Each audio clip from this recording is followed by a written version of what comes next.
The ancient Indian texts mention beautifully decorated chariots or entire palaces called vimanas that could take off and, in a matter of seconds, fly away as far as space.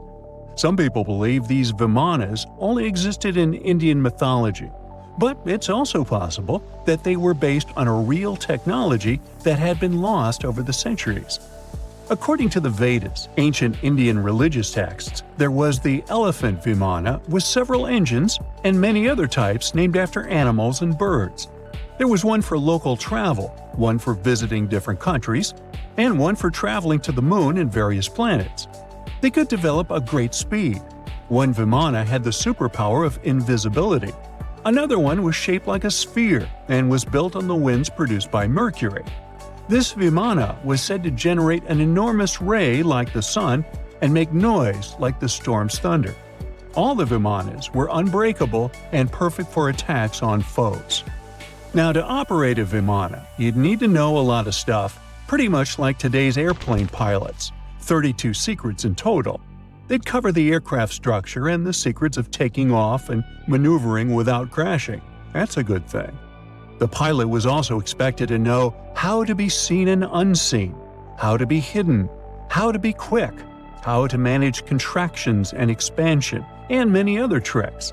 To hide the flying machine from foes, the pilot was instructed to move to the 8th atmospheric layer above the Earth and use the power of dark solar rays.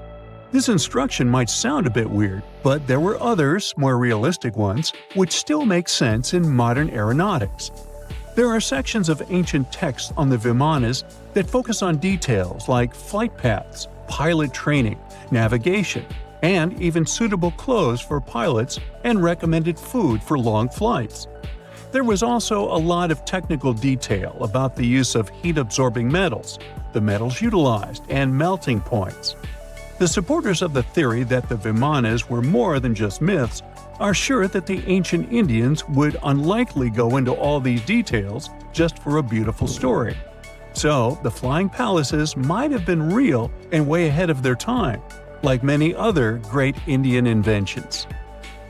Back in the 6th century BCE, an Indian physician named Sushruta basically wrote the original guide to medicine and surgery. They even called him the father of surgery for his work.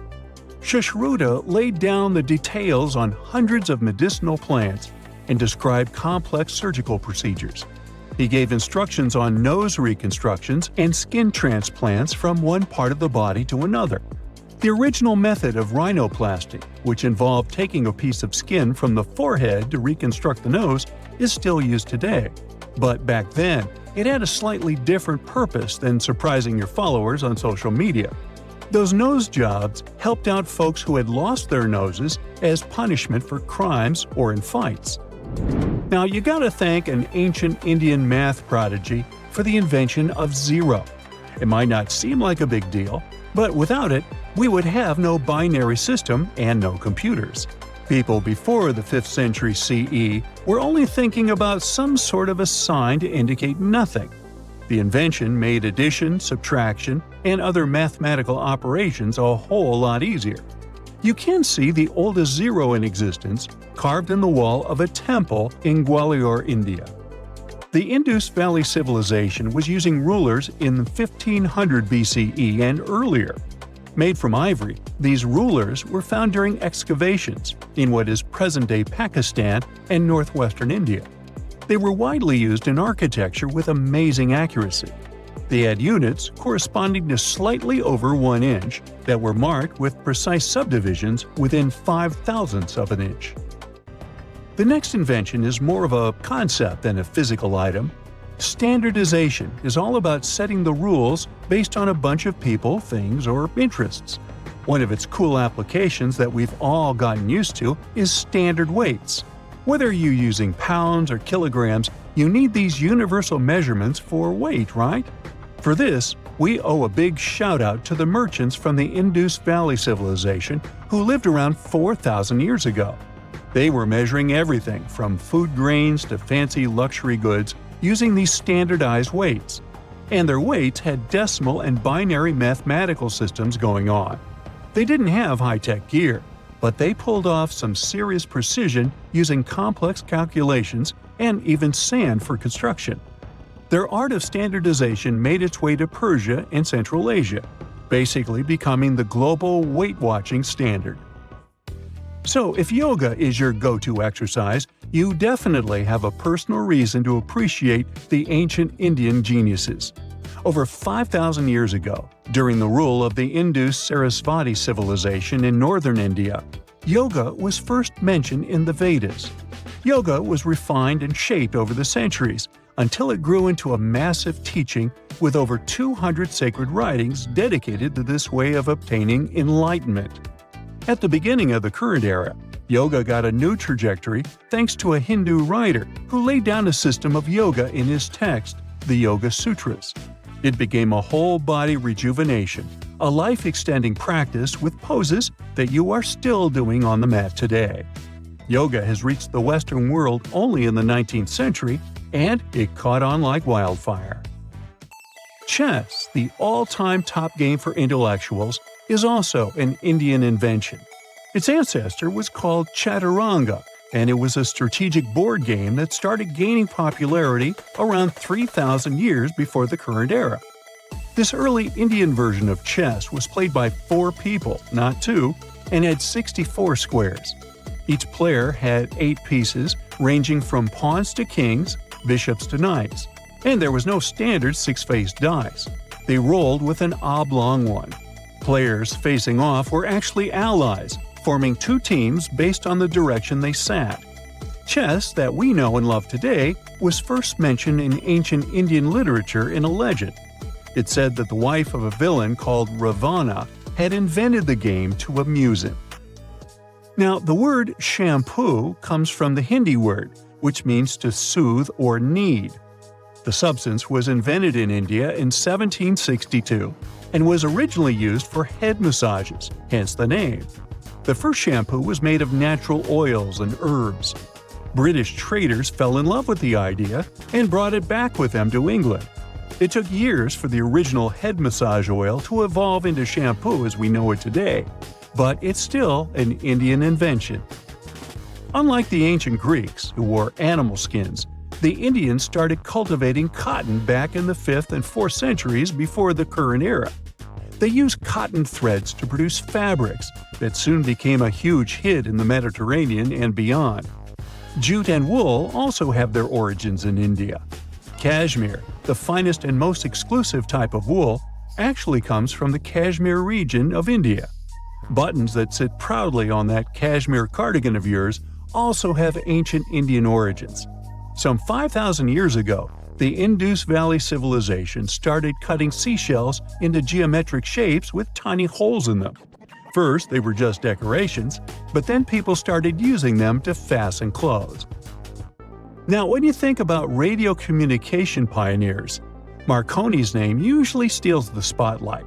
He got a Nobel Prize in Physics in 1909 for his groundbreaking radio work. But there's an unsung hero in the radio waves game, and his name is Sir Jagdish Chandra Bose. He spilled the beans on radio communication way back in 1895. He shot an electromagnetic wave across 75 feet at the town hall in Calcutta, and it went through walls, rang a bell, and even set off some gunpowder. Marconi took a page from Bose's book, using his invention, the Mercury Coherer, as a blueprint for his own two-way radio. Bose didn't patent his genius creation, so he only got his credit a century later.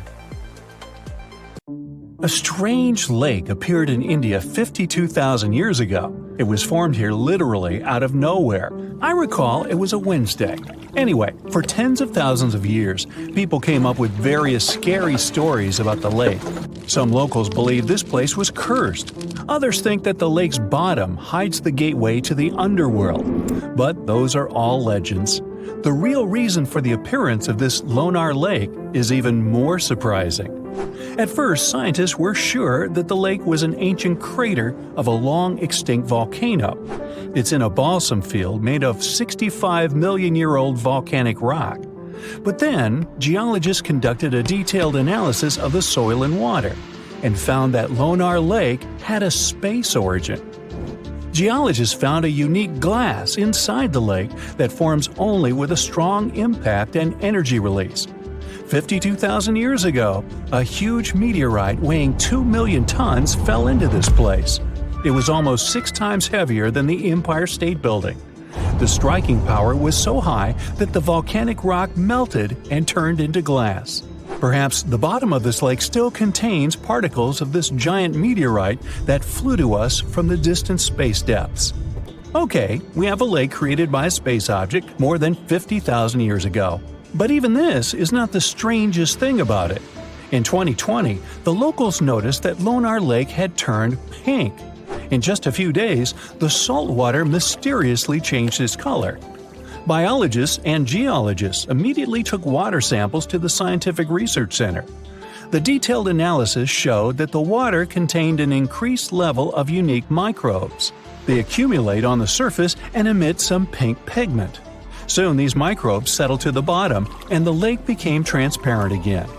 Also, rains help the water go back to its usual appearance. These microbes color the lake and make the pink plumage of flamingos even brighter. The birds get food from the Lonar Lake and absorb these pink bacteria. Now, Lonar Lake is a popular place among tourists. But this is not the only thing that may surprise you in India. Our next stop is a small village with about 2,600 people located in a hot rainforest. The locals are very hospitable. They welcome not only tourists, but also one of the most venomous reptiles on the planet. King cobras are crawling in almost every house in this village. Locals are happy to see them as if they were their pets. People share water and food with these animals. They even give the reptiles a special corner where they can relax from the scorching sun. Ah, cobras crawl in houses, schools, and even on the streets. Humans and reptiles are used to each other and feel safe. There has never been a case of a cobra attack in the village. It's the only place in the world where these venomous reptiles live in such harmony with people. Now, imagine a town that consists of many little united villages. The residents are all engaged in agriculture. They know how to extract water from ground rocks, and they bargain well. The town has been thriving for several centuries, and people live happily in it. Then, one day, everything changes. All the residents quickly pack up their stuff and run away from their homes. Overnight, the town becomes abandoned. It is a real story that happened in the state of Rajasthan in 1825. And still, no one knows why the people disappeared from there. The most popular version says that the cruel local ruler collected large taxes from the locals. Then he fell in love with the daughter of the chief of this town and threatened that he would collect extra taxes if the girl refused to be his wife. Citizens decided to support the woman and her father and left their homes in one day. This town is still empty, but the locals from the nearest cities are afraid to approach. Our next stop is the state of Maharashtra. There's a small village there with very positive people. They go to stores, cafes, schools, and banks. Everything here seems quite ordinary, and you wouldn't notice what's so special about this place. But just wait for the night to come. People go to sleep and no one locks their houses. There are no locks at all in this village. The door of any building is always open here. The owners leave the shops, cafes, and libraries open. When locals go to work, they don't lock up their homes either. They don't hide money and jewelry. The reason for this is the complete absence of thefts. The villagers are sure that anyone can get into serious trouble for stealing. According to a legend, about 300 years ago, after prolonged rains and floods, a large black stone slab appeared in the center of the village. This slab symbolized an Indian mythical creature that watched over the locals. At some point, people stopped locking their houses because they knew that no one would dare to commit theft in that creature's face. In 2015, a police station was opened here, but almost no one has reported an incident since then. The building doesn't even have doors because the police don't keep anyone there. Another fantastic place in India is a village in the state of Assam. Hundreds of locals prepare here for an unusual celebration every now and then. They arrange a magnificent wedding ceremony. They set the table, dress up in beautiful costumes, and bring gifts. And all this for the newlyweds. But instead of people, frogs get married here. Locals hold weddings for wild frogs to summon rain. The incredible thing is that the ceremony looks just like a real wedding. The fun can last all day until late at night. Now, there's one dangerous and inaccessible island in India. You can find it in the Bay of Bengal. It's called the North Sentinel. It's a small piece of land that looks like a tropical paradise. But you won't be able to get there. Since 1956, nobody can travel to this place. The Coast Guard is always sailing around and patrolling the area. The reason for this is the local Sentinelese tribe. This tribe lives isolated from the whole world. They don't know about modern technologies, the internet, or television. For centuries, the Sentinelese have lived on their own, away from civilization. And the people from India want to keep it that way. Anyone who approaches their island is welcomed by the tribe with a flurry of spears and arrows. And it doesn't matter if you're coming by boat or helicopter. Another reason why you can't get on the island is the Sentinelese immune system. The Coast Guard is trying to protect the local tribe from possible diseases and infections that outsiders can bring with them. The locals have no immunity from the flu or even a simple cold. They don't know what that is. Also, there are coral reefs and limestone around the island, which significantly complicates the passage of large ships. Despite all the prohibitions, many people tried to get to the island. In 1880, one officer accidentally discovered this island. He went ashore and found a noble soil ideal for growing coconut palms. The officer also noticed several huts on the island, but didn't dare meet the locals. Explorers and travelers presented the islanders with fish as a gift many times. The locals accepted it, asked for more, but still didn't let them approach their houses. It was also challenging to make friends with the tribe because they communicate in one of the most difficult languages to learn in the world. Scientists and linguists have been studying this language for decades. At the end of the 20th century, outsiders made some progress in building a connection with the tribe. In 1991, a team of anthropologists invited the islanders aboard a large ship. They gave bags of coconuts to tribe members. This may be where the phrase "left holding the bag" came from. Or not. Otherwise, let's just leave these folks alone, shall we? In 2020, there are islands on our planet that have not been touched by the hand of modern man, not even his fingers. Nature in these places has remained unchanged for thousands of years. What if people lived on one of these islands? They wouldn't know about civilization's progressive benefits or have seen a modern person. This island actually exists, and traveling to it is unlawful and involves many dangers. North Sentinel Island is located in India in the Bay of Bengal. If you want to get there, you won't succeed, because any travel to this place is prohibited by law since the middle of the 20th century. The Indian Coast Guard prevents any attempts to get there, but the law is not the only thing that will stop you on the way. Imagine sailing a small boat towards this island. The waters are crystal clear. You spot passing fish and beautiful coral reefs. Ahead, you can see the island's shape. It looks like paradise.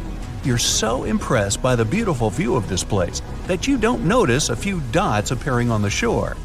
As you sail closer, something whizzes past you and falls into the water. It's an arrow. The next arrow hits the hull of the boat. The dots on the shore are people, the local tribe Sentinelese. They stand with spears and bows and shout something at you in a strange language. They make it clear with gestures that you should get out of this place. They throw spears at you and fire arrows. Well, that's another clue, huh? Fortunately, you manage to get away. Sentinelese guards their island in such an aggressive way. They don't invite anyone to the island and voluntarily isolate themselves from the rest of the world. Even when a helicopter flew to North Sentinel, the tribe threw spears and arrows at it. The authorities forbid approaching this island because it's unsafe for tourists, you think, and to protect the islanders from the dangers of modern man. People can easily bring disease to the island and infect the inhabitants. The locals may not have immunity to even the flu or a simple cold. Despite all the prohibitions and threats to life, many people have tried to get there. They wanted to make friends with the tribe, and sometimes they did. In 1880, Officer Maurice Vidal Portman went to the island shore and found that it was surrounded by a coral reef and limestone. On the island, there was a noble soil, which is ideal for growing coconut palms. Portman found several villages on the island, but didn't visit the locals and left this green paradise. Often researchers gave the islanders gifts in the form of caught fish. The locals accepted it, asked for more, but still did not allow anyone to approach their home. Making friends with the natives was also tricky because they communicate in a complicated language. But over several decades, modern people managed to establish contact. In 1991, one of the locals approached a boat that sailed to the island and took the gift. In the same year, the islanders boarded a boat and accepted bags of coconuts from the anthropology team. This was one of the last positive interactions with the tribe. For centuries, sentinels have lived on their own, far from civilization, and India's government wants this to continue. So there. Another island is also beautiful but much more unsafe. One mysterious small green island is found 25 miles off the coast of Brazil. It also represents paradise. Traces of modern man are present here in the form of a lighthouse, but there are no people inside. Sometimes the Coast Guard comes to the lighthouse to check whether everything is okay and whether there are no strangers on the island. People are not allowed on this island for their own good. The only inhabitants of this place are snakes. The island is home to about 4,000 species of these reptiles. They hang on trees and slither on the ground. Oh boy. They have no enemies and feed on birds that visit the island for recreation during a long flight. Oops. But the worst thing is that these snakes are among the most venomous in the world. The golden lancehead snake is a unique species that lives only in this place. Snake Island was once part of Brazil's mainland, but 10,000 years ago, the sea level rose and separated this place, turning it into an island. Animals were completely isolated here, and for thousands of years, snakes became the top of the food chain. Because there was no other prey on the island except birds, evolution gave these snakes a potent venom to catch prey with a single bite. Well, moving on. Next is a terrifying island located in the Xochimilco Canal, 11 miles from Mexico City. There are no venomous animals or a hostile local tribe, and the island is not forbidden to visit. But most likely, you'll want to leave as soon as you arrive. Creepy dolls of various sizes are suspended in trees and old buildings all over the island. In the 50s, one of the residents of Mexico City moved alone to this island and began to hang it with dolls.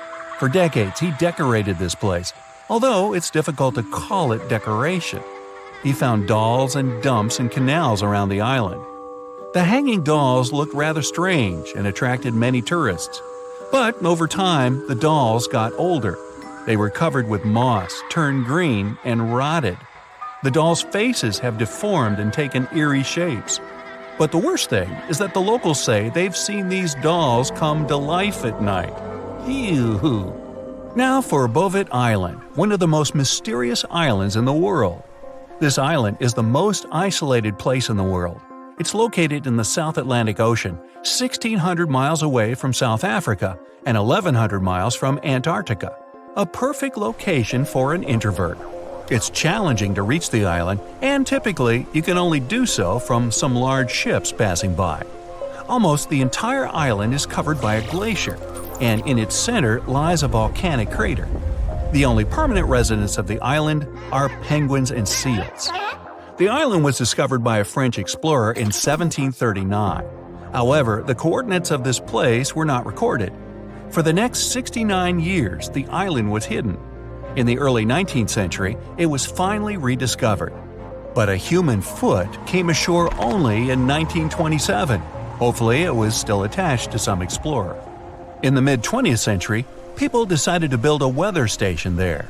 As soon as the researchers sailed to the island, they discovered something strange. They found a lifeboat in a small lagoon among the seals. It was in good condition and could still sail. The researchers found oars and an empty copper buoyancy tank not far from the boat. There were no markings or emblems on the boat. It seemed that a ship was wrecked and the sailors escaped by this boat. However, no human tracks were found on the island. Who owned this boat and what happened to those who sailed on it remains a mystery. Now, let's end our trip with an island that is completely safe and even pleasant. What a surprise! Pig Beach is an island located in the Bahamas. This is not the official name of this place, but it's called that because of the local swimming pigs. The island is inhabited by these animals. They sunbathe on the beach, walk through the jungle, and beg for food from tourists. But the cool thing is, they can all swim really well. Cute pink and brown piglets splash in the water and grunt, begging for food. Thanks to feeding by tourists and caring locals, these animals manage to survive on the island. You can stay at a hotel on a nearby island and visit the pigs by boat. Nobody knows precisely where the pigs came from. According to one legend, the pigs survived a shipwreck and swam to this island. You can find several cats and goats there as well. Animal Farm, anyone? Seen a good horror movie lately? If you're a fan of those, then you can appreciate a good plot. But what if I told you that Mother Nature is the best scriptwriter ever? Ancient disasters were scarier than any horror movie today. From tsunamis to volcanic eruptions, you'll be shocked by the scale of these events. One natural disaster you definitely don't want to experience is a tsunami. Those gigantic walls of water sweep across the coast and take out everything in their way. And it's nothing new for our planet. Scientists were able to piece together a timeline based on evidence that major tsunamis left. In northern Chile, a large boulder sits high above the Pacific Ocean. Behind it, a desert as far as the eye can see. This 44-ton stone obviously doesn't belong here. It's the result of an ancient tsunami. Waves as high as a 6-story building carried boulders like pebbles. Researchers estimate this happened in 1420. But how can they possibly know this? In the 15th century, there were no written records in the region. Time for some detective work.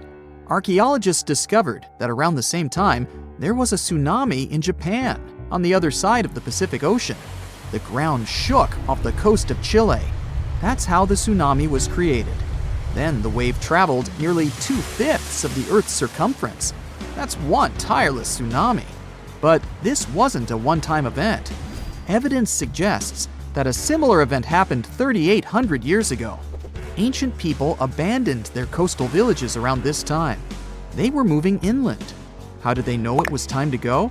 There's evidence of erosion due to strong currents, telltale signs of an ancient tsunami.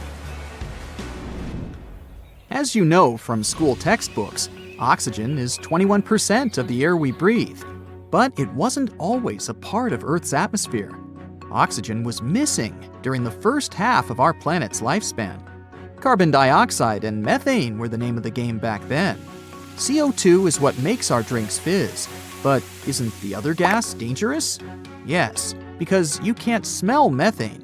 And that's the reason there was no life on Earth billions of years ago.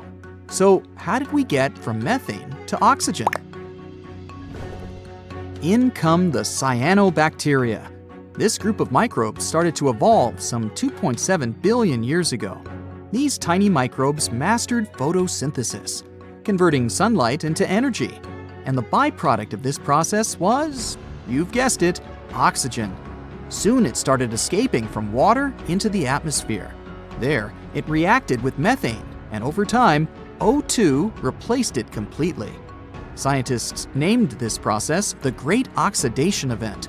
But how could it be bad? After all, we're alive thanks to it. All that oxygen acted as a poison for anaerobic organisms. And no, these are not life forms that didn't do aerobics or Pilates. The term simply means that these microorganisms didn't need oxygen to grow. Too much oxygen, and they would be goners. And that's precisely what happened. Scientists spoke of an oxygen overshoot that changed Earth's atmosphere for good. The disappearance of most anaerobic organisms was an early example of an extinction event. They didn't like the atmosphere at the time and decided to step down. But look on the bright side. They made room for oxygen-loving humans to enter the picture. Let's go to Turkey. No, not the seaside resorts that tourists visit in the summer, but the region of Anatolia in the southeast of the country. Göbekli Tepe is the world's oldest known temple site.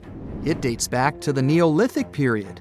Scientists found a stone pillar here that tells a tale of an ancient disaster. They presume that the pillar is commemorative. Today, humans still build similar structures to mark an important event or a person. Just one example is the Washington Memorial. It was built in honor of the first American president, George Washington. But the pillar in Turkey doesn't commemorate a happy event. Scientists believe it shows a devastating occurrence, a comet crashing into the Earth. The event must have been destructive. There are also other signs on the monument. These symbols align with the setup of the night sky stars for the year 10,950 BCE. The date astounded the researchers. It matched their earlier research of an ice core sample in Greenland. This showed that a comet fragment hit our planet around the same time. The archaeological site could have easily been an ancient observatory. And whoever worked at it observed a cataclysmic event. The impact must have been so powerful that it changed the Earth's rotational axis. That's the imaginary pole going through our planet from top to bottom. That ancient comet must have packed a punch to knock the blue planet off balance. Have you heard of the city of Tal El Hammam in the valley of the Jordan River? The reason why your answer is probably no is that the city doesn't exist today. It completely disappeared around the year 1650 BCE. It was one of the three major cities in this part of the Middle East. Together, these three cities had a population bigger than Palm Springs today. At the time, Tal El Hammam was a metropolis. It even had high-rises, 5-story buildings constructed using mud bricks. But archaeologists found strange markings on them. The bricks melted as they were exposed to high temperatures. Yes, sound the fire alarm. Some sort of disaster had caused a major fire. Archaeological finds pointed to a suspect for such damage, a rock from space. So, where was the crater? This comet, or an asteroid, never made it to the ground. It was traveling at high speed, so it disintegrated before hitting the ground. Such an event is called an airburst. The largest witnessed meteor airburst happened over Tunguska in the north of Asia in 1908. Scientists estimated that the airburst in Tal El Hammam happened 2.5 miles above the city. This event released a lot of energy. Air temperature quickly rose to 3,600 degrees Fahrenheit. That's hot enough to set clothes and wood on fire in an instant. Mud bricks and tools made from metal start to melt when exposed to such heat. This would explain the evidence scientists unearthed. But there was one more find: salt. The event was so powerful that it distributed salt over the region around the Dead Sea. Any farmer will tell you that salty soil and crops don't go well together. People started moving away from the area because they couldn't grow food. Imagine an island with whitewashed villages surrounded by a sapphire blue sea. Such a place exists in reality. It's the island of Santorini. But the history of this place hides a tale of destruction. The island is of volcanic origin. This means that a violent eruption created it some 3,000 years ago. Now there are two islands. The bigger one is shaped like a horseshoe. When you look at them from above, the two islands look like they form a circle. That's because they were once a single island. It had a large mountain and was round in shape. But then it all changed almost overnight. One of the largest volcanic eruptions in human history tore Santorini apart. The earth trembled, tsunamis formed, and clouds of ash filled the sky. A daunting image. People felt the eruption hundreds of miles away. When it was all over, seawater rushed into the caldera of the former volcano. That's why the water in the lagoon has such a beautiful color. Scientists know so much about Santorini's past because of an unlikely assistant, A tree. The juniper tree, to be exact. People use its aromatic wood for everything from furniture to making pencils. On the Greek island, its rings revealed the tale of the ancient eruption. As a tree grows, it doesn't only go up, it expands sideways as well. Each new layer of bark adds a ring to the trunk. It takes a year for one ring to form. And on Santorini, one ring was unnaturally pale. The scientists did the math and voila, they dated the eruption to 1560 BCE. It's raining cats and dogs, literally. Things falling down from the sky can be pretty unexpected, so here are some examples. Residents of Texarkana, Texas, once had light rain and fish shower. No need to go fishing out in the sea. The fish literally falls down on your head. In fact, animal rains are not uncommon. Water spouts or updrafts occurring in different corners of the earth sometimes carry small creatures up with them.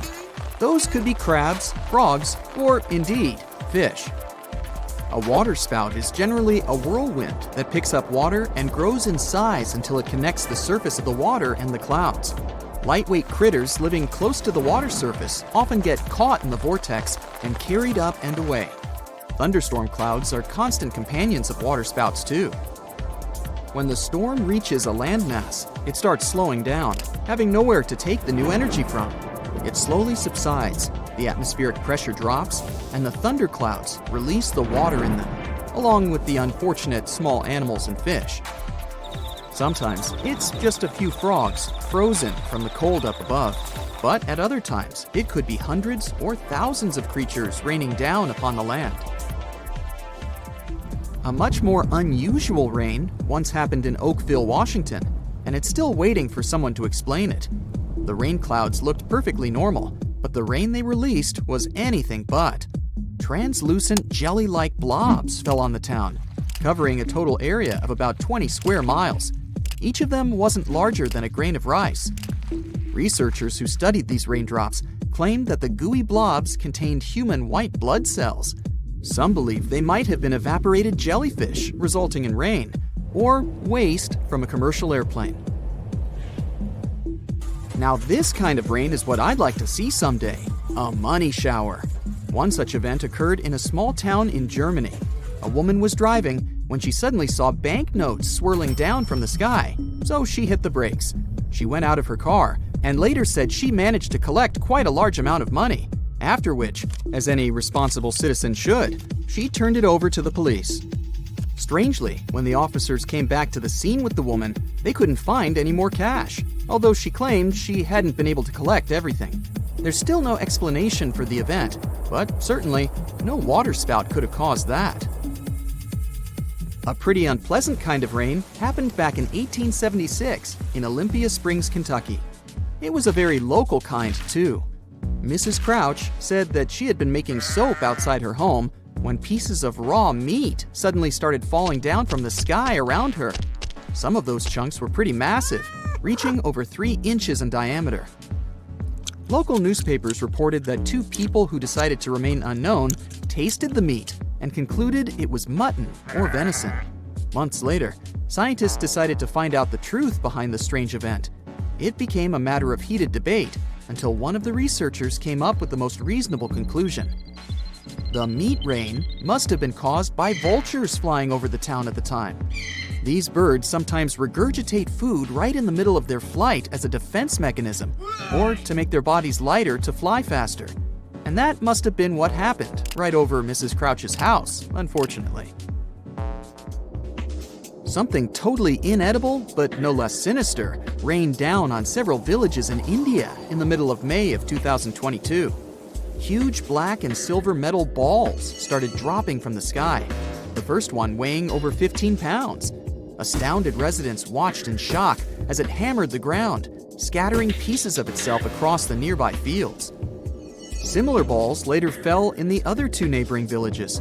Luckily, no one was harmed during the strange metal rain, but the issue remained. We're on Earth, and it usually rains water here. The local authorities weren't sure what it was about, but astronomers soon voiced a theory that it could be debris from a space rocket.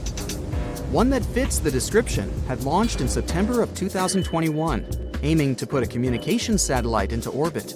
Upon its re-entry into the atmosphere, it might have been damaged, causing several chunks of it to detach and fall down on the ground in India. Sometimes it rains birds, too. One such event occurred in Arkansas in 2010. Weather conditions might cause things like that to happen, but there are simpler reasons, too. Loud noise and confusion, or even collisions with aircraft. In the case of Arkansas, it was the noise and flashing lights from the New Year's Eve fireworks. The show startled thousands of birds and made them start into the air. They were panicking and disoriented, so they collided with buildings, cars, and trees.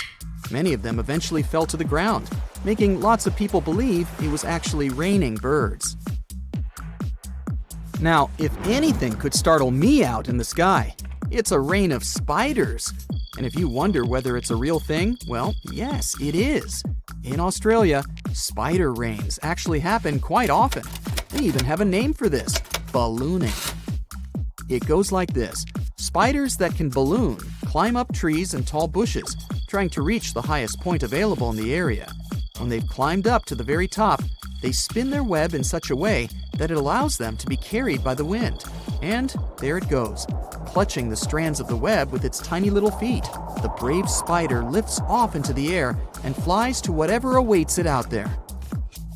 Normally, ballooning goes unnoticed by us humans because spiders don't travel in large groups. You might have a shocking experience when a spider suddenly lands on your face out of nowhere, but otherwise, it's a rare occasion to meet more than 2 ballooners at once. Still, when the weather gets particularly bad, with lots of rain or wind, thousands or even millions of spiders might decide it's time to move to somewhere friendlier and take to the sky all at once. That's when spider rains occur. Those who witnessed the most recent ones back in 2012 and 2015 say it looks like a snowfall. Spiders slowly drifting down on their web parachutes that settle on the ground and turn it white. Remember waterspouts? Well, those things can lift not only fish and frogs into the sky and make a spectacular show of them falling back on the ground. Golf balls sometimes become their cargo too. And I'm not speaking of golf ball-sized hail, but actual balls. The town of Punta Gorda in Florida witnessed a rain of golf balls in 1969. Newspapers reported dozens upon dozens of those things pummeling the ground and buildings for a short while. Since it's a coastal town with lots of golf courses, it wasn't hard to explain the event. A waterspout must have formed near the shore, traveled to some course, grabbed a few dozen golf balls, and then released them over the town. Rain can be pretty refreshing, as long as it's not mud rain. On April 12, 1902, the town of Easton, Philadelphia, experienced an unusual shower. It made all those unfortunate enough to go outside take an actual shower and wash their clothes to boot. The raindrops looked dirty to the eye, and they were. People, buildings, and streets looked really wanting to take a good bath after it stopped pouring. The witnesses reported a considerable amount of dust in the air before the rain started, which probably explains the event. In 2011, a town in Scotland saw another weird rain variety. It was showered with worms. The rain didn't cover a large area. It seems only some local academy students were unlucky enough to get invertebrates falling on their heads while playing soccer. There was a significant change in the weather at the time, so scientists believe it might have resulted from some meteorological anomaly. Let's dive into the fascinating world of Tamil, a language that's truly one of a kind. From its vibrant history to its user-friendly nature and its wide coverage, Tamil is a linguistic gem that'll leave you in awe. For starters, Tamil holds the title of being the oldest living language on the planet. I mean, it's been around for more than 5,000 years. It's hard to know if it's truly the oldest language ever, but it sure takes the cake for being the oldest living language still in use today. The word Tamil itself isn't just a one-trick pony. It has multiple meanings up its sleeve. Of course, it refers to the language itself, but it also signifies beauty, sweetness, and even the concept of being natural. Talk about a versatile word. How many people still speak this language today, you might wonder? Tamil is like the rock star of languages in India, with over 84 million native speakers. Globally, almost 90 million people proudly call Tamil their mother tongue. Hold on to your hats, because things are about to get divine. In India, you'll find a temple dedicated to none other than Tamul Tai. Now, Tai means mother, and this deity is considered the personification of the Tamil language as a loving and nurturing parent. This language is also not just limited to its homeland. It's a language that has spread its wings across its neighboring areas. For instance, it's also an official language in Singapore and Sri Lanka. Not to mention, it's also recognized as a minority language in South Africa, Malaysia, and Mauritius. Have you ever wondered how it all started? You know, the whole spoken word shenanigan? And where? It's not like words magically popped out of thin air, right? It must have taken quite some time to develop. Linguists don't have an exact date or any clue about what those ancient languages sounded like, but they believe the first spoken language sprouted up around 100,000 years ago. Unfortunately, since a written language only came about 5,000 years ago, we don't have much info on what those early languages sounded like. All we know is that they're somehow related to the languages we speak today. Earth is one massive place. We're talking over 7,000 spoken languages among a population of over 7 billion. Sounds like a lot, right? Well, historically speaking, that's not too many. In fact, many languages are gradually fading away, being replaced by their respective countries' official languages. People are hopping on the bandwagon of learning the dominant language for better educational and economic opportunities. Eventually, we might end up with a global language to rule them all. At the moment, the most used language in the world is English. But hey, it wasn't always like this. Back in the day, before the world became one huge linked web, there were oodles of small nations and communities scattered all over the globe. That means there were probably hundreds of thousands of languages evolving just like living organisms. But let's travel back in time for a bit, shall we? Picture a bunch of early humans roaming the land in their little tribes and communities. Within these groups, language became the bee's knees, the go-to for communication. It was crucial for their hunter-gatherer lifestyle. This language thingamajig allowed them to hunt like pros, multiply their numbers, build cool stuff, and survive in all sorts of gnarly conditions, even at high altitudes. Plus, it gave them a leg up on their rivals, like the Neanderthals. Sure, those folks may have been smarter and stronger, but it's widely believed they didn't gather together as Homo sapiens did. And so, about 40,000 years ago, poof, bye-bye Neanderthals. It just goes to show that language is quite a handy-dandy tool. Or at least that's one of the theories. Fast forward a bit, and humans had conquered all the major land masses. Mesopotamia, for instance, was the hotspot for this linguistic revolution, and by around 3200 BCE, Sumerian, a totally groovy language, stole the show. To this day, it's one of the oldest ones we know of, if not the oldest. What's interesting is that Sumerian had no linguistic siblings. It was like the loner kid on the linguistic playground. Let's look into the Sumerians' writing skills for a bit too. It's nothing like what we're used to today. Scientists have named it cuneiform writing, and it emerged as a means to record trade and political information. As a matter of fact, the first recorded name in history wasn't of a king or some powerful figure. It was most likely the name of an accountant, but it's difficult to know for sure. Cuneiform consisted of a collection of pictograms that represented objects or people, much like the ancient Egyptian hieroglyphics. Sumerian culture thrived in several city-states located in the southern region of Mesopotamia. Uruk, known as the first true city, was among the stars of the show. However, these cities eventually faced some unwelcome visitors. As a result, by 2000 BCE, Sumerian had taken a back seat, becoming a classical language just like Latin. Now here's a little twist in the tale. Sumerian might not actually hold the title of the oldest known language. Egyptian, for instance, emerged around the same time as the Sumerian civilization, but along the banks of the Nile. This ancient language also made use of pictograms in its writing system, but it did undergo some serious transformations due to its interactions with neighboring languages like ancient Greek, Persian, and Latin. By the time of Roman occupation, Egyptian had become a dead language, gradually replaced by Greek. Now let's give a special shout out to another one of those old languages that are still spoken today, Hebrew. This remarkable language has been around for over 3,000 years and has managed to remain relatively unchanged throughout its long history. Hebrew is one of the official languages in Israel, and around 63% of the population in this country speaks it. Also, there are approximately 6.1 million people all over the world who can proudly say that Hebrew is their first language.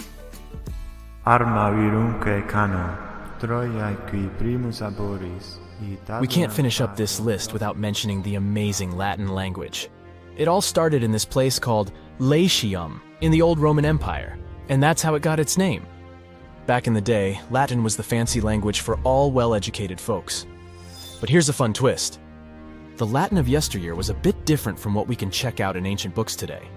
The alphabet they used was a total rebel, and they even wrote from right to left. Talk about turning the writing world upside down. But over time they realized it was more fun to go from left to right. Latin literature? Oh boy, it's considered the creme de la creme of ancient writing. You know, the kind that scholars and bookworms go crazy for.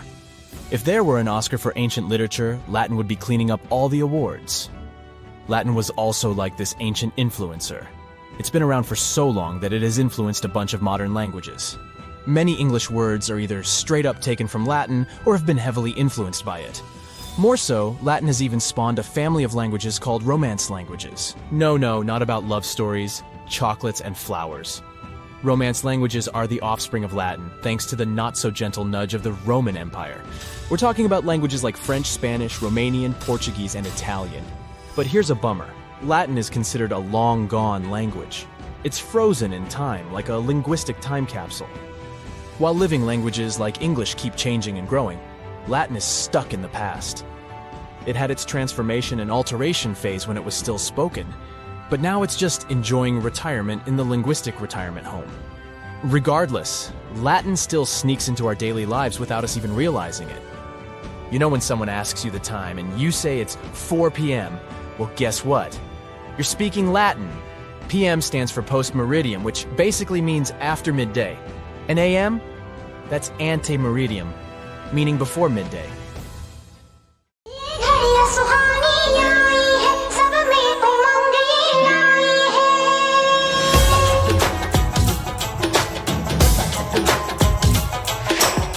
Hey, you're off for the most bizarre adventure of a lifetime. Destination, India. You arrive at the airport in Mumbai. Next, hop a train heading to the Monim railway station. Grab a good book. It's an 11-hour journey. From Monim, a taxi will take you 20 minutes to your final stop, the small village of Shetpal. Population 2,500. It's sweltering here, and the town is surrounded by jungle. Residents are friendly and hospitable. Looks like any ordinary Indian village until one of the locals invites you to their home for a meal. You step over the threshold and don't even notice a cobra slither past your foot. Now, let me remind you that the cobra is one of the most dangerous snakes in the world. Their venom paralyzes the nervous system and causes vision problems, muscle weakness, difficulties breathing, and, well, nothing good from there. A king cobra's venom is so toxic, a single bite is enough to take down 20 grown people. Some cobras can spit venom from several feet away. Pwee! They aim for the eyes, and they shoot with 90% accuracy, possibly causing blindness. On the other hand, 90% accuracy is pretty darn good. Let's sign them up. Anyways, the cobra slithers into the house where you've been invited. When you do finally see it, you're petrified with fear. The family also sees the snake, but they look delighted. The smiles on their faces have you utterly confused. In this village, every home has a special corner called devesthan. It's dedicated just to cobras, a safe place where they can sleep, have lunch, relax, and escape the scorching sun. People feed the snakes meat and eggs, and even play with them. Cobras are welcome here as a member of the family, just like you might view a dog or cat. Cobras are everywhere in Shetpal. You'll be walking down the street and a snake is slithering right along with you. Locals see them as fellow residents and share their space with them. The cobras slither into homes, schools, any place at all. Which makes you wonder, don't they bite? Apparently, no cases have been reported in Chetpaul. Now, there could be instances, but nobody's reporting it. But there certainly haven't been any tragic incidences due to a cobra's venomous bite. It also helps that the welcome snakes in this particular village are so used to seeing and being around people, they don't view the humans as threats. Your next question? Why? Well, snakes are sacred animals for the people of India. But Chetpaul is unique. Nowhere else in the country do cobras live in such harmony with people. Yeah, there are snake charmers who can control the serpents, but this is different. Still, I'm sure you're not as used to snakes here as they are to you, so an extended stay in Chetpaul can probably stress you out. So let's head to the far northwest corner of India. You take a cab to get to the town of Kuldara, but not all taxi drivers are willing to take you. You can't understand why so many are refusing. With some negotiation, you finally convince one of them to drive you there. The cabbie apprehensively stops outside the village and explains how to get there the rest of the way. When you finally reach the place, you see only ruined brick structures, scorching sun, and almost no vegetation. Kuldara looks like some ancient city recently excavated by archaeologists. And it really is ancient. The first buildings here were made around the 13th century. Residents grew crops, learned to extract water, and had excellent trading skills.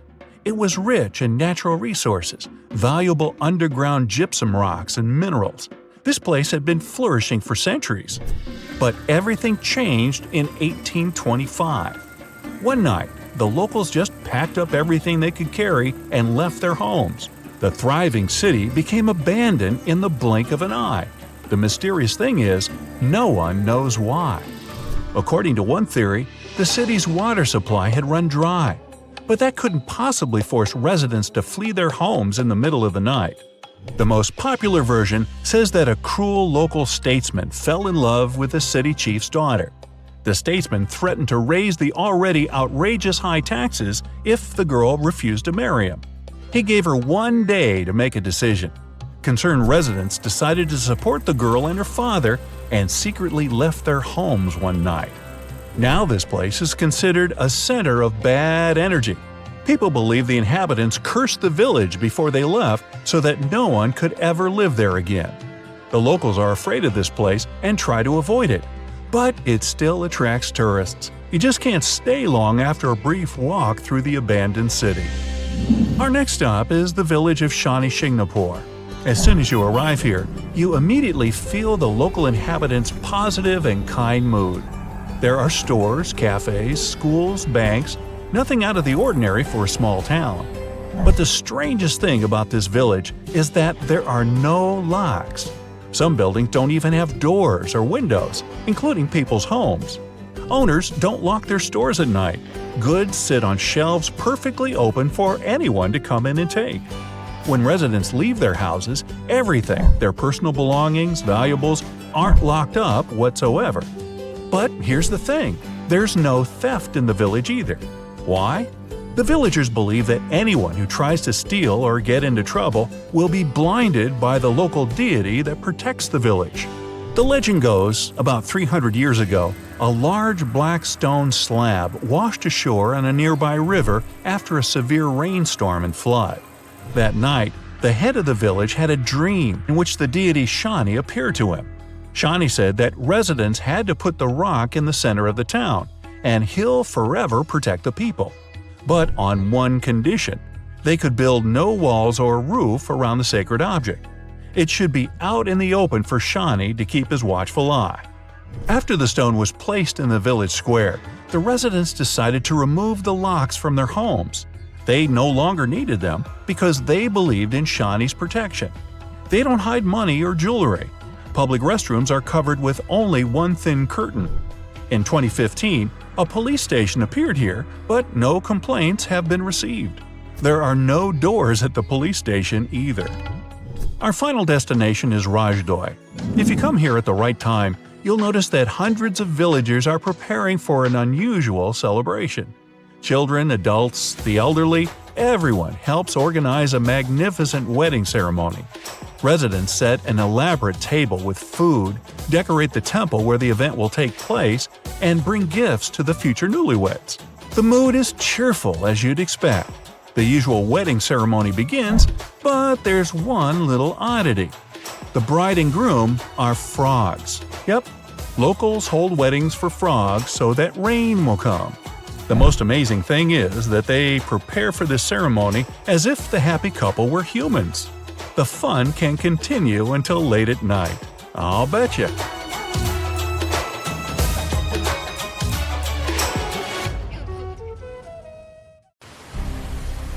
It was April 10th, 1912. Richard had just departed from Southampton, England, aboard the most famous ship of the time, dubbed the Unsinkable. Since he had just witnessed a near collision with the SS City of New York, he decided to write to his wife and report the unfortunate and frightening event.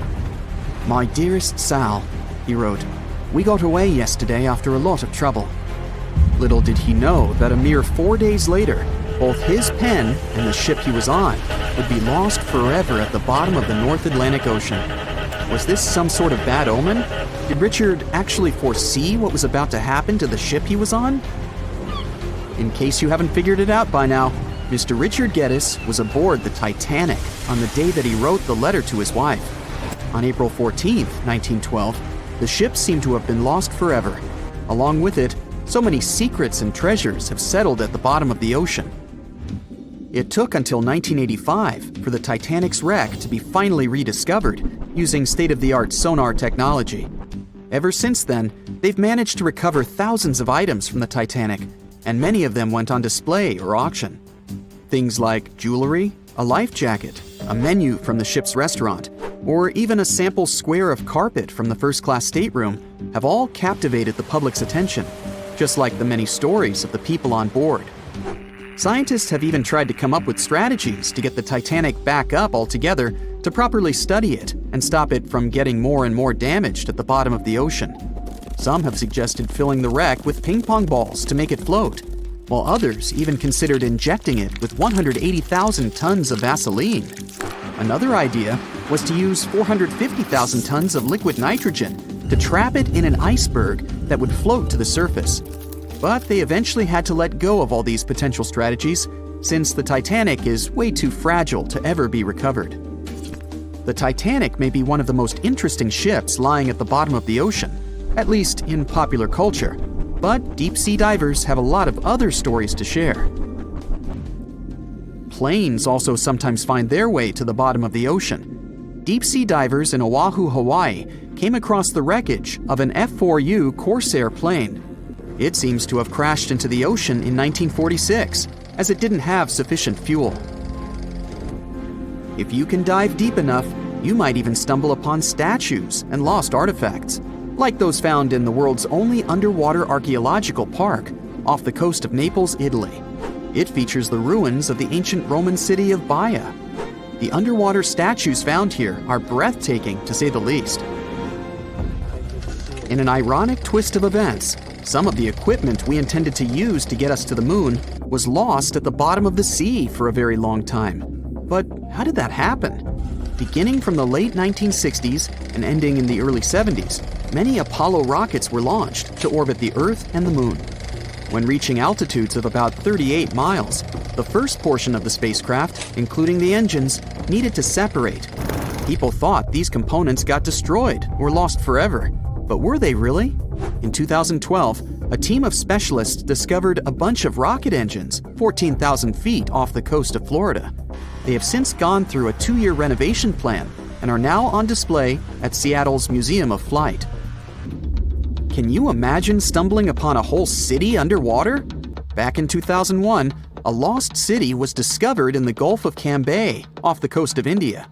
Some archaeologists believe it to be the oldest city in history. By comparison, it's almost the size of Manhattan and features massive walls and even plazas. They stumbled upon pieces of sculpture, artwork, and even what looked like ancient wooden furniture, believed to date back up to 9,500 years ago and 5,000 years older than any city previously discovered. Okay, how about an underwater river? I can't even imagine what that would look like. but some deep divers claim to have seen it south of Tulum, Mexico. Is that even possible?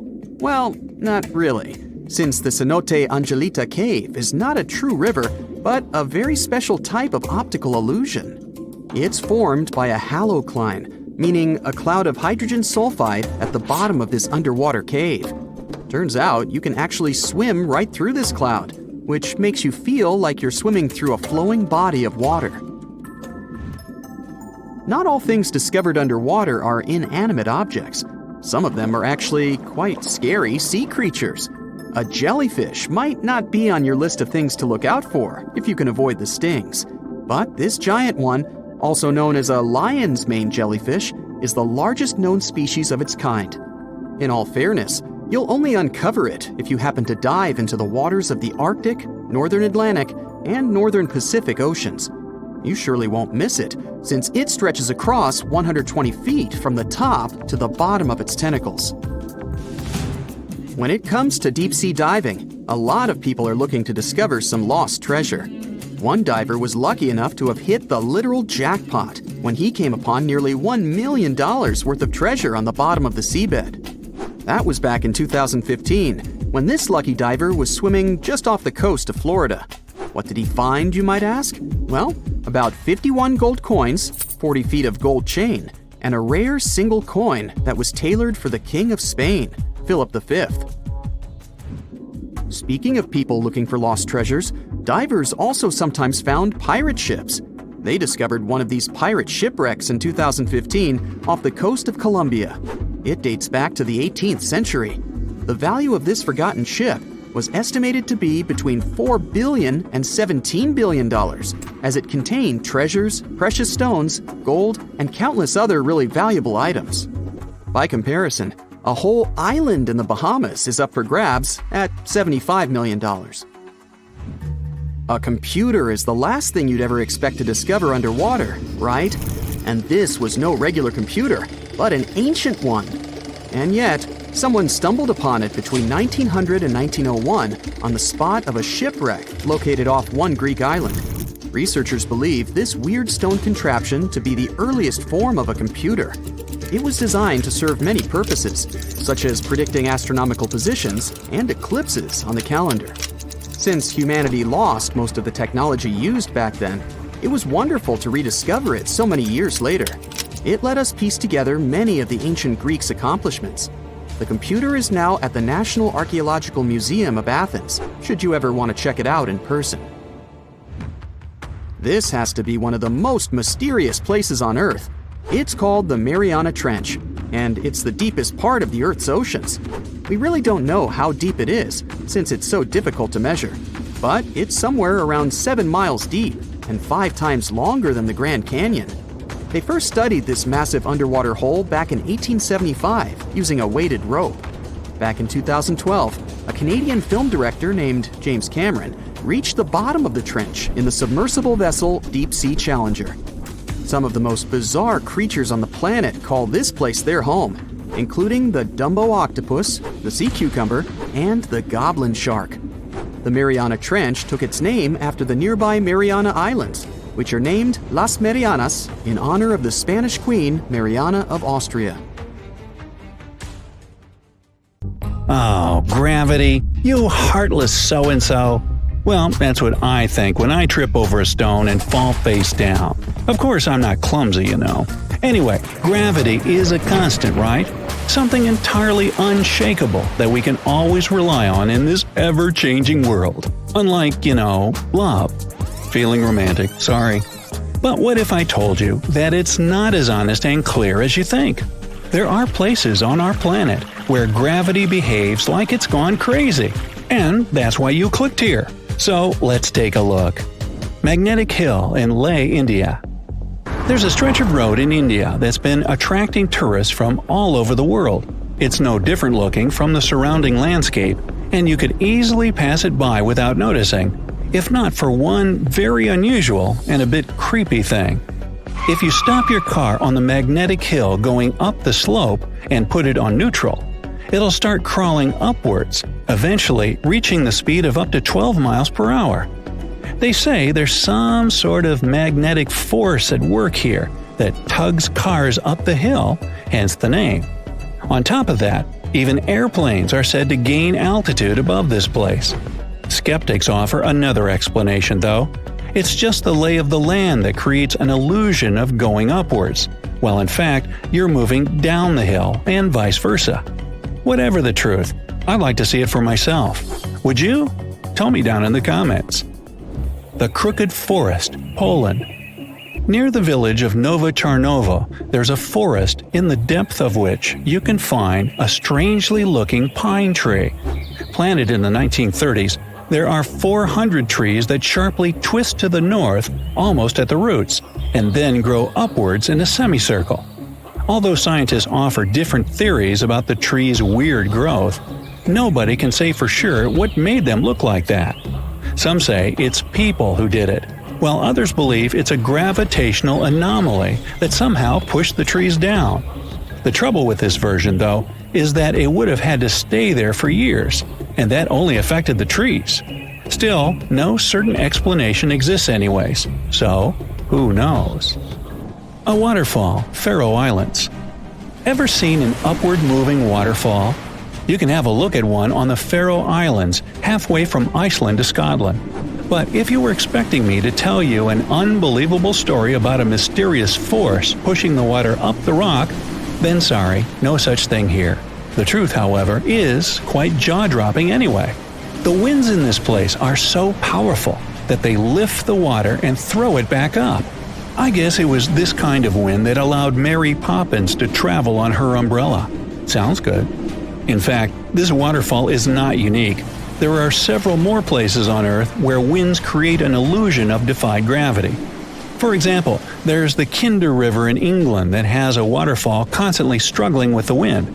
It's so strong that half of the Cascades water seems to just fly up without ever touching the bottom of the drop. Hoover Dam in Nevada, USA.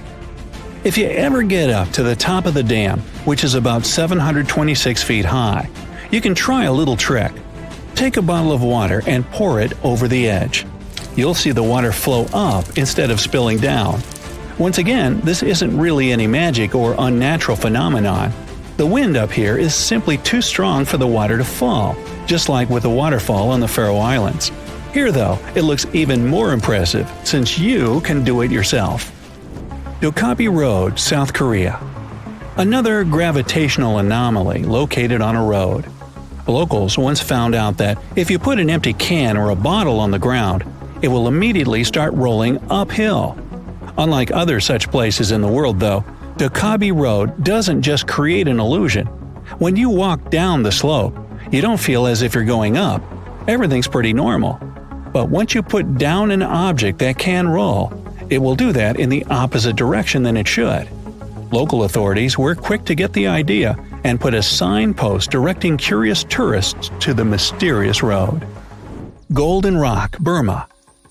If you happen to be in Burma, these days it's also called Myanmar, make sure to visit this well-known site.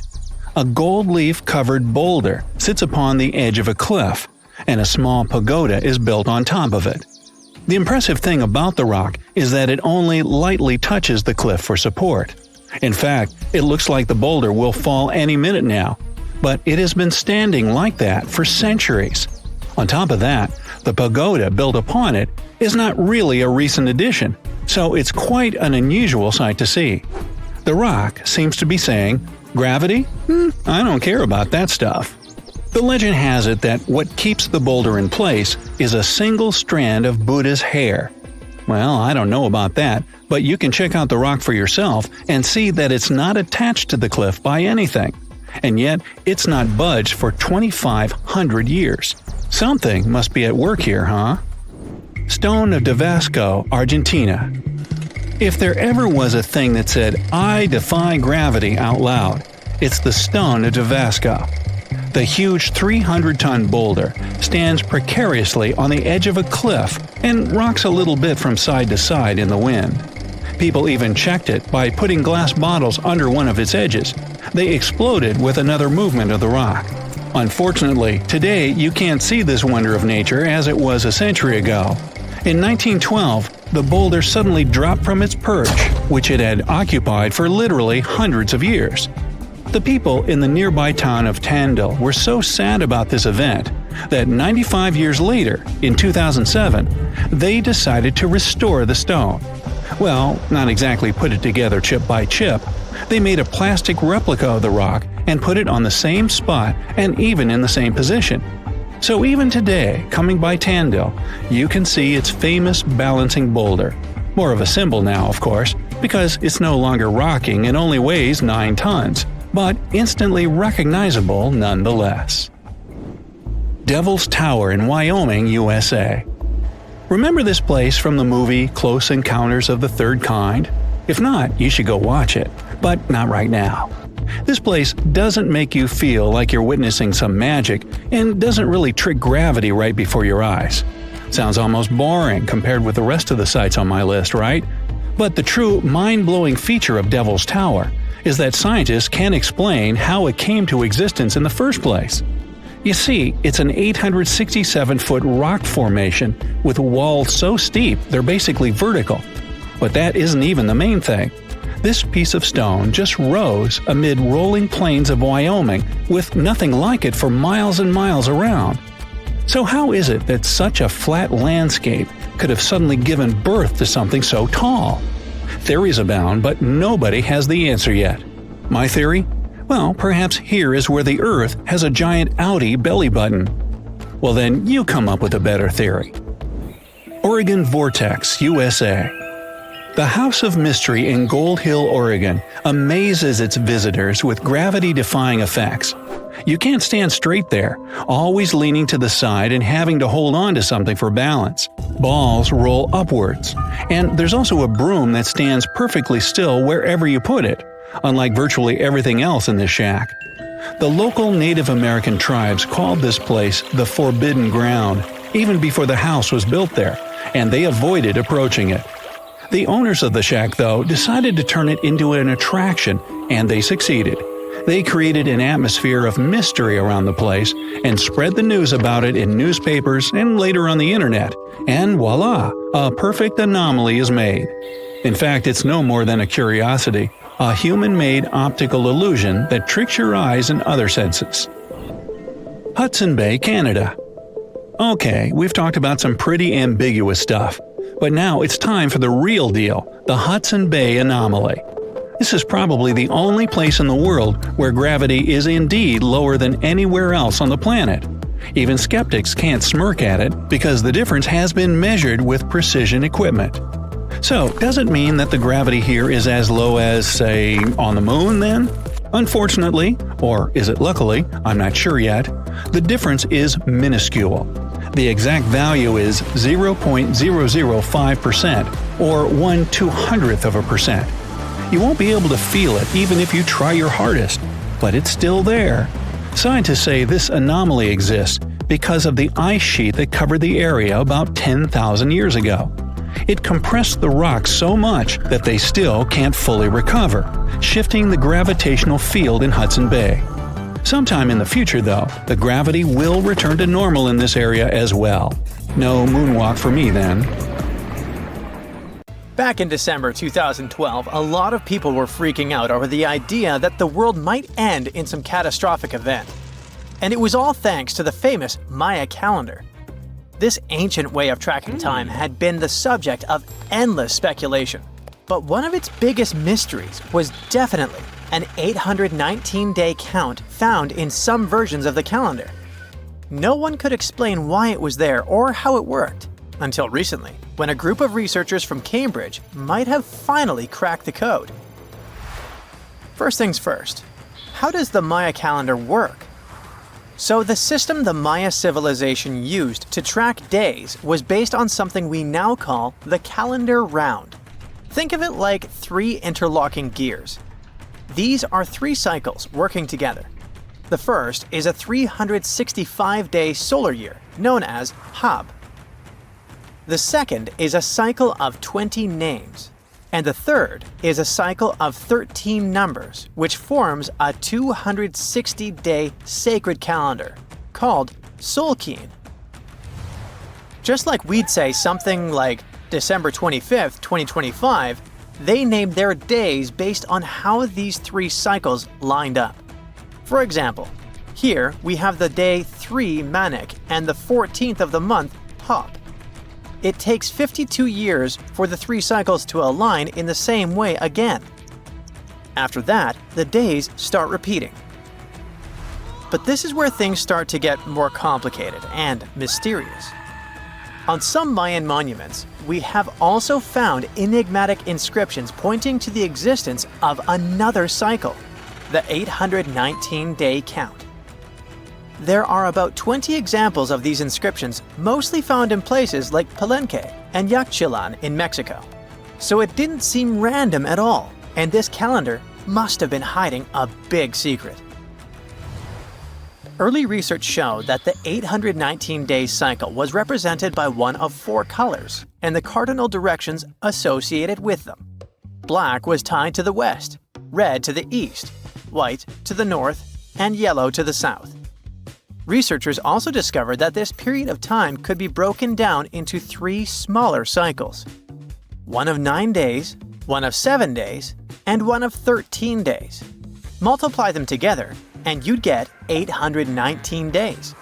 Pretty cool, but why did they do that? This color scheme and the 3 cycles seemed like a basic level of interpretation, and experts were pretty sure its real purpose was still hidden from us. Another thing researchers noticed is that this strange count of days was mostly shown using a Y glyph, followed by a number. But in some cases, they also added a glyph representing Kawil. This was a powerful Maya deity, often associated with creation and lightning. He was usually symbolized by a torch coming out of his forehead, representing the spark of life. But in the 90s, a study suggested that when Kawil's inscription showed smoke and fire coming from his forehead, it could actually represent the planets Jupiter or Saturn, or maybe even both. Wait, that means that the 819 days count could be linked to both planets in some way. From there, research focused on figuring out what that link might be. The first conclusion is that this calendar might have helped the Maya track the movements of those planets in some way. Then they started noticing something interesting. These cycles could be specifically tied to the synodic periods of Jupiter and Saturn. By synodic periods, we mean the time it takes for a celestial body, like a planet, to return to the same or nearly the same position as seen from Earth. While this possibility was pretty exciting, something didn't quite add up. Each planet moves very differently, and trying to fit multiple planets into an 819-day span just didn't seem to work. In other words, this 4-part color-coded calendar system was simply too short to align perfectly with the synodic periods of the visible planets. So it looks like we're back to square one. This mystery had people scratching their heads for ages, until 2023, when specialists realized they might have been looking at it all wrong. Researchers actually needed to shift their perspective. Instead of seeing this system as 819 days, they needed to consider the number as representing timelines. And this period of time could be just a small part of a much, much bigger calendar. You see, as we said earlier, this cycle seemed to track the period when a planet became visible to people on Earth. To prove that these 819 cycles were timelines, not actual days, researchers needed a planet that could serve as a starting point to back up their theory. In this case, it was Mercury. And there's a pretty simple reason for that. Mercury's synodic period is 117 days, which fits perfectly into the calendar count. I mean, if you take 1819 and divide by 117, you get the number 7. So, Mercury is the only visible planet whose synodic cycle fits neatly into this period as whole numbers. Perfect. Now they had a solid starting point. From there, they needed to expand the calendar by increasing its length to 20 periods of 819 days. Suddenly, a pattern emerges. And just like that, all the synodic cycles of the planets fit perfectly into the system. For example, Saturn's synodic period from 378 days lines up perfectly after 6 819-day cycles. Venus aligns every 5 cycles, Jupiter every 19 cycles, and Mars, which takes the longest, needs 20 cycles. In other words, it takes about 45 years for Mars to align with the synodic periods of all visible planets. So, this is how researchers determined that the ancient civilization wasn't referring to days, but rather to timelines. The Maya astronomers came up with this count as part of a larger calendar system of 20 periods. But then a question comes up. Why was studying the synodic periods so important to the Maya? Well, we don't have super specific answers about this mysterious calendar yet. But what we can say for sure is that the Maya truly believed in the powerful influence of the cosmos on daily life. So maybe they wanted to analyze how the movements of all the visible planets lined up with their other calendars. Of course, this system is just one part of the Maya's amazing and advanced understanding of astrology. And it wasn't just about using astrological cycles for planting and harvesting. They also had crazy specific knowledge, like how to predict solar eclipses. Archaeologists believe the Maya connection to the stars is reflected in the ruins of their world. Take the famous pyramid in the ancient city of Chichen Itza, located in Mexico's Yucatan Peninsula. If you look closely at the base of its staircase, you will see a snake's head carved in stone. But here's the coolest part. During the spring and fall equinoxes, when day and night are exactly the same length, the sun casts sharp, triangular shadows on the staircase. It creates the illusion of a snake slithering down the steps. Another example of how they use their knowledge of astronomy in their temples is in Tikal, Guatemala. Built around year 1 of the Common Era, this pyramid is considered one of the Maya's earliest astronomical complexes. And its alignment and orientation allowed them to track and calculate solstices and equinoxes with incredible precision. The Maya were skilled skywatchers. Just like we have modern-day high-tech observatories with round domes, they had something similar. Meet El Caracol. The name means snail in Spanish and refers to the spiral staircase inside the tower. Built around 906 Common Era, it was the perfect place to observe all the changes in the sky and track the movements of the sun, moon, planets, and stars. Unlike us today, with our telescopes, satellites, and advanced tools, the Maya relied entirely on naked eye observation, and that makes their achievements even more incredible. Hundreds of thousands of years ago, rivers of volcanic lava rushed through what is now Spain. With time, it turned to rock and formed a crag over the abyss. Back in the Middle Ages, someone decided to build a village on that basaltic rock between the rivers Fluvia and Torinel. They named it Castelfollet de la Roca. You can see it from the distance, and from sunset till midnight, the cliffs are illuminated, making it look even more like a mysterious medieval castle. The village is shorter than a mile and is made up of narrow, shadowy streets and little squares that all blend into one main artery. Most of the buildings here are made of the same material as the pedestal the village stands on. It's all volcanic rocks. The place is so tightly pressed together, it feels like one wrong step and you'd fall into the abyss. The village has the only working basalt quarry in Spain. The tallest building in the village is the St. Salvador Church. It has a history dating back to the 13th century and was rebuilt many times. This is one of the smallest towns in Catalonia, with a population of just around 1,000 people. Yet, it has 2 museums. One of them is history-themed, and the other one is Museum of Cured Meats. That's right, you can learn the history of meat making and taste local specialties for free. The town of Manawí, USA, has a mayor, a clerk, a treasurer, a librarian, a tavern keeper, and a bartender. Yet the population is still just 1. Elsie Eiler has been doing all those jobs paying taxes to herself and voting herself for mayor since 2004. Back in the 1930s, Manawai had a population of 150 people, with working grocery shops and restaurants. When farming conditions got worse, people started leaving, family by family. Till now, there's just one.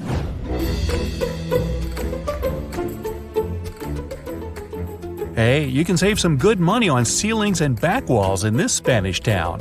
3,000 locals live under and in the sides of Cadiz Mountains and use them as natural backup. The first settlers moved in here in the prehistoric times. The rocks are perfect for keeping cool in the summer and warm in the winter. The Australian town of Coober Pedy is famous for precious opals found here and for its underground residence built from old abandoned mines.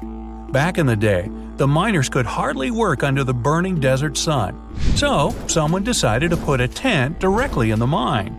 Later, it turned into a home. Now, there are 3 churches, a bookstore, an art gallery, a bar, and hotels with swimming pools underground.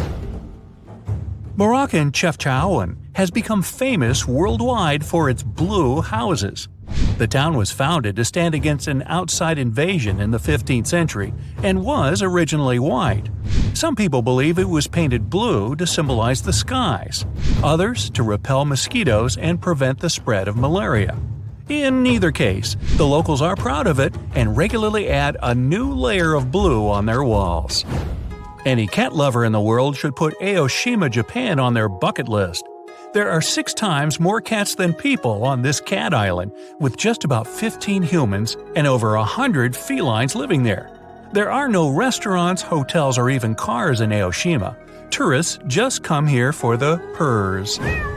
If you are more of a bunny person, you gotta love another Japanese island, Okunoshima, also known as the Rabbit Island in Seto Inland Sea. They say some boy let 8 rabbits run free on the island in 1971, and the number quickly grew to 700 over the following years. You can also enjoy hot springs, beaches, and cycling here. Giethoorn Village is nicknamed Venice of the Netherlands, and it doesn't have a single road for cars. It's all about waterways, walking paths, bike trails, and little colorful houses. Its 2,000-something residents mostly live on private islands and have to cross one of the 180 bridges to go places.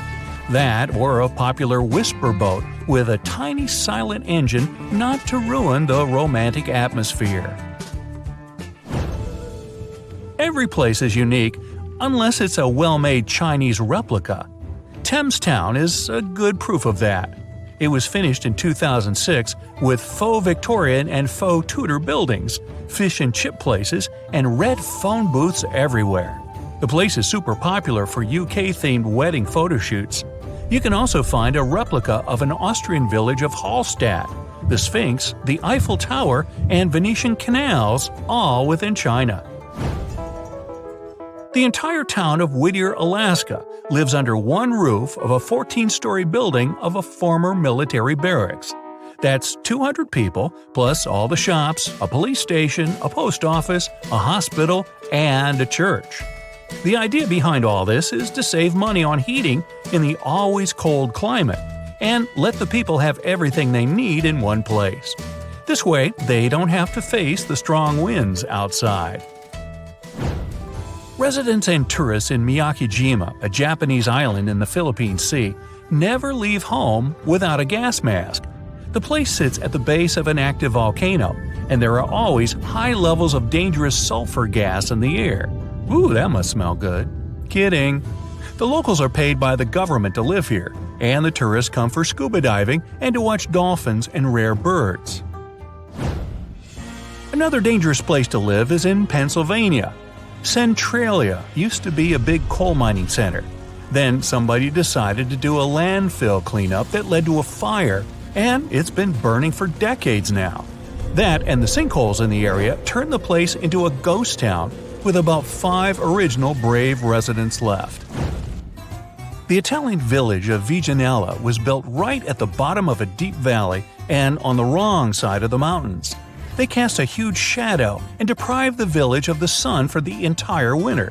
The locals used to live like that for centuries, until one engineer decided to build a large mirror high on the opposite slope of the mountain.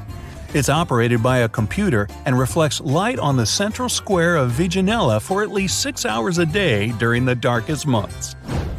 The name of this town, which I can't pronounce, translates to oil rocks and is located entirely in the open sea on the world's first offshore oil platform. Its population of around 5,000 regularly changes.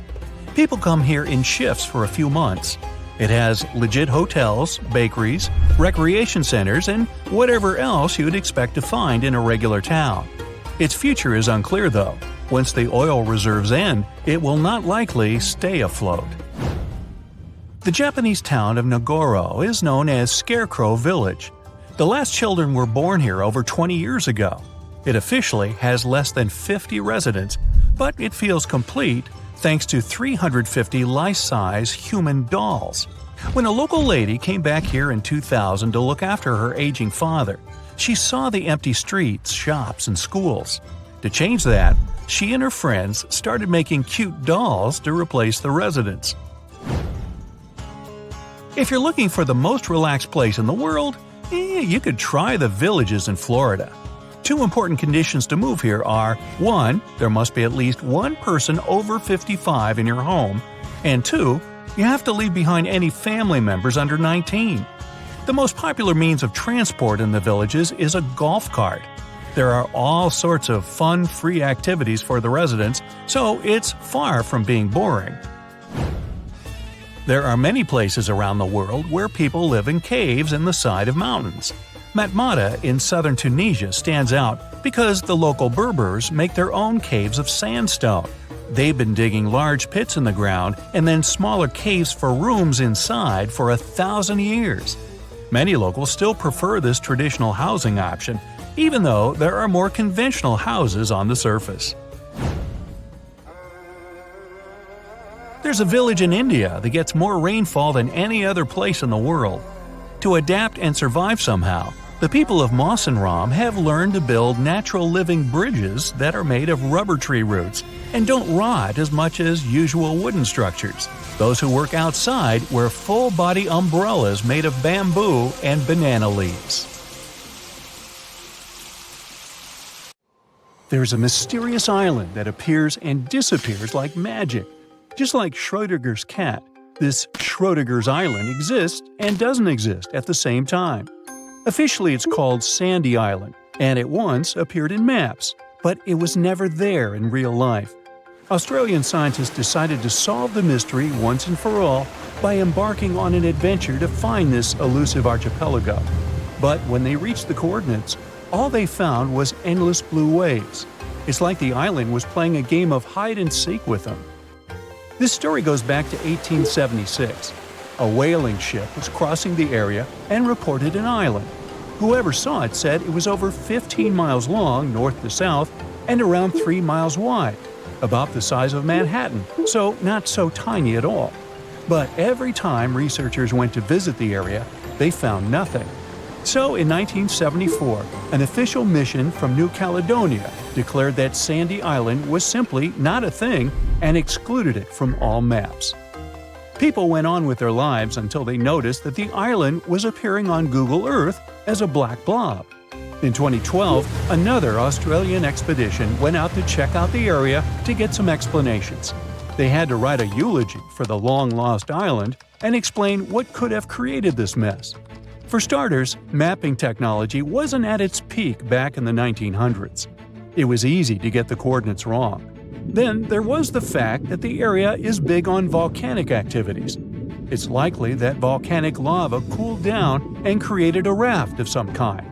Let's say that the whaling ship went by, saw the volcanic raft, and thought it was land from a distance. But hey, it's just a guess. Humans have ventured far and wide across the globe, and it may have seemed at some point that we discovered each and every nook of our planet. But when Mount Liko popped up on Google Earth, scientists were overcome with excitement. This hidden gem in northern Mozambique is no ordinary rainforest. It's nestled inside a volcano. Determined to confirm the existence of this mysterious forest, experts assembled a team of top-notch scientists and specialists from around the world. The journey to Mount Lico was no walk in the park, with a daunting vertical rock climb standing between them and the forest.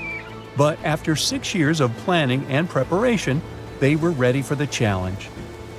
Once they got there, they saw it was even better than they imagined. The place was like a perfectly tended garden. The forest sounded unique and different from other rainforests. There were some insanely huge caterpillars that looked dangerous. And they even found ancient pots and evidence of an untouched human ecosystem. Ooh. Terra incognita means unknown land. And one of the largest unknown territories being uncovered today is the land beneath Antarctica's ice sheets. Below the snowy surface, there is an entirely new world of canyons, waterways, and lakes, which are now being mapped. One can't help but wonder, is there really liquid water below Antarctica's frozen surface? Yep. Water can exist without freezing due to pressure. The liquid water is the result of Earth's warm interior, and that's how we get things such as Lake Vostok. Now, you can't see it, but Lake Vostok is right here.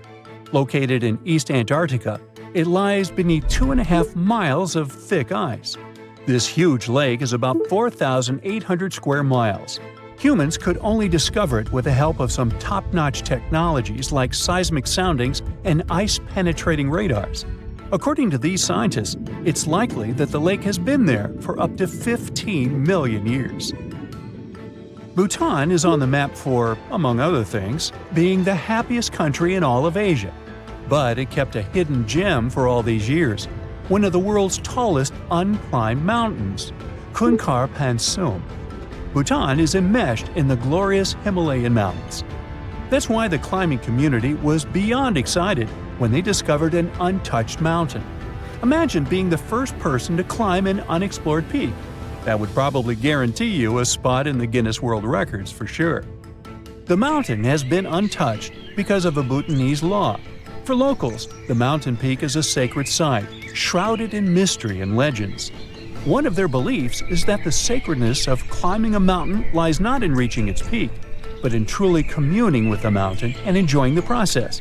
We got to admit, that is a bit of a newsflash for Westerners.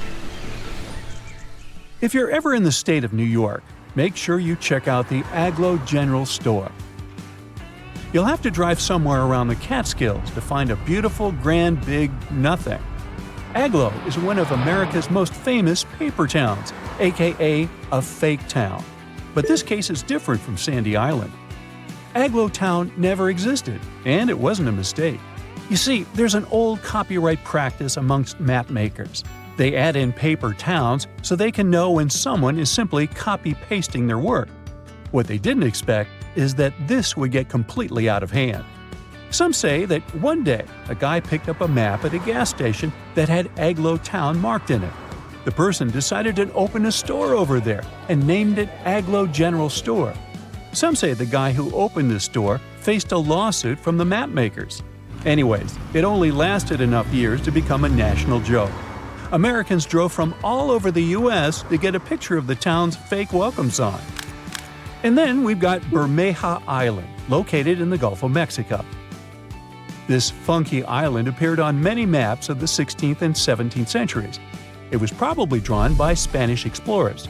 Sure, the exact location varied from map to map, and its name sometimes appeared as Bermeja, but its existence was certain enough. The Bermeja Island was last seen in a 1921 Mexican map, and then, poof, it dropped out of the horizon altogether. People started talking and wondering, did the island sink? Was it destroyed? In 2009, 3 official investigations happened to search for the island.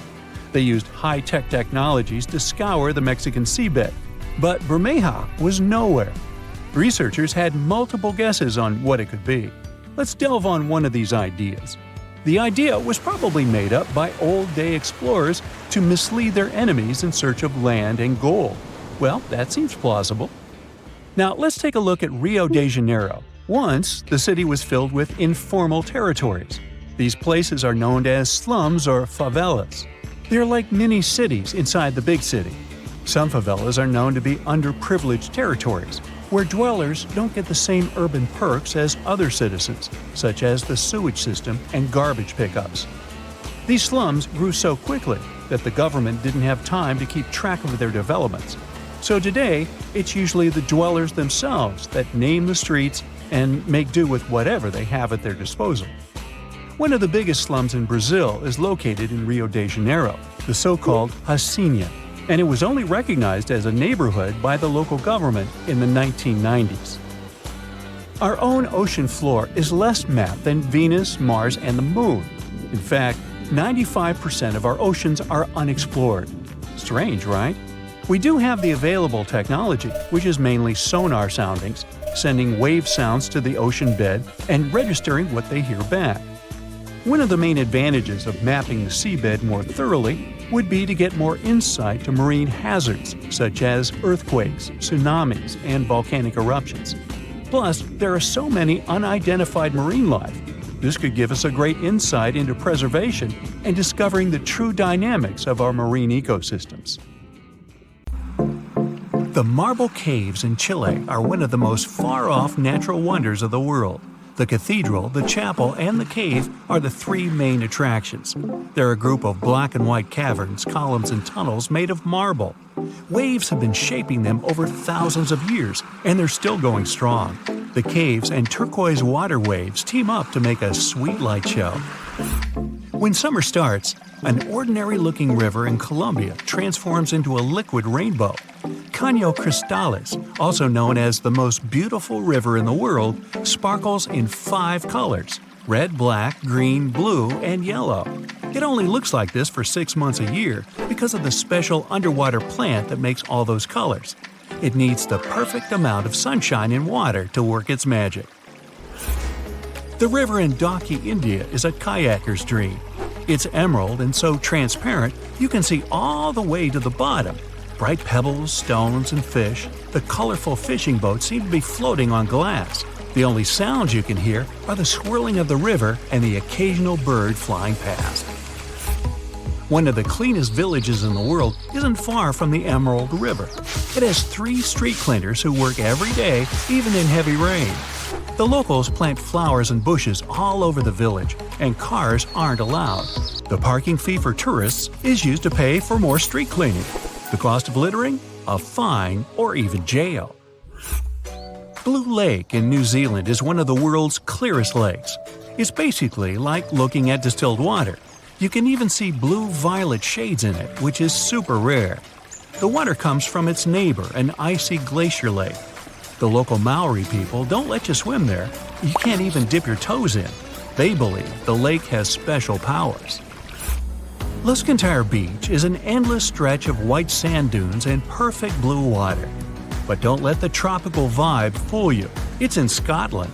That's why it only looks nice in May and June. In December, the place only gets an hour of sunshine per day, so it looks pretty bleak. Five Flower Lake in China's Jusigao Valley changes from yellow to emerald green, dark jade to light turquoise, and sometimes even coral color, which I didn't even know existed. It never freezes thanks to underwater hot springs and never dries up like some of its neighbors. The local legend is that it's made up of pieces of a mirror that fell from the sky. The surrounding valley has some of those classic hills with above-ground caves in them, spectacular waterfalls, around 140 different birds, and a couple of giant pandas and other endangered plants and animals. The Southern Ocean near Antarctica has the cleanest air in the world. It's so clear, scientists could barely find any DNA in it to analyze, just some random marine bacteria. Antarctica itself is 99% ice and has mind-blowing blue glaciers, active volcanoes, and the best views of crispy clean snow anywhere in the world. Mount Haleakala in Hawaii is one of the quietest places in the world. Shh! Rangers there often measure exactly 0 sound. Its name in Hawaiian means House of the Sun. It was formed thanks to a 1-million-year-old volcano. Lava built up over the years and grew into a mountain. It has its own climate and weather that's almost impossible to predict. Now, it takes almost a week by ship to travel from South Africa to the world's most isolated settlement, Edinburgh of the Seven Seas. Great name alert. You need special local government permission to visit. The roughly 300 locals all treat each other as family, grow their own food, and keep their island impeccably clean. Daintree Forest in Australia is the oldest rainforest in the world. It's been around for over 100 million years, and it's home to 12,000 types of insects and about 90% of Australia's butterfly and bat population. It's also home to about 3,000 different kinds of plants. The Bazaruto Archipelago in the Indian Ocean has crystal white sands and unspoiled coral reefs, and almost no tourists. It's an official marine reserve, so commercial fishing is off-limits. You can still see fishermen in traditional old boats, though.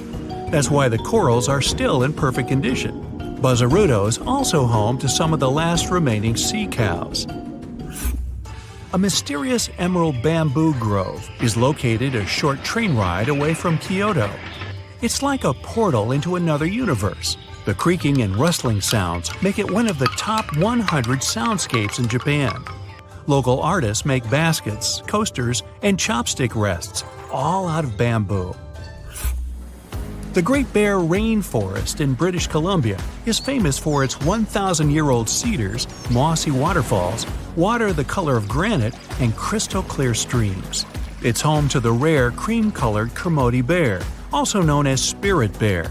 Add some Sitka deer, coastal gray wolves, cougars, mountain goats, orcas, salmon, sea lions, sea otters, humpback whales, you get the picture.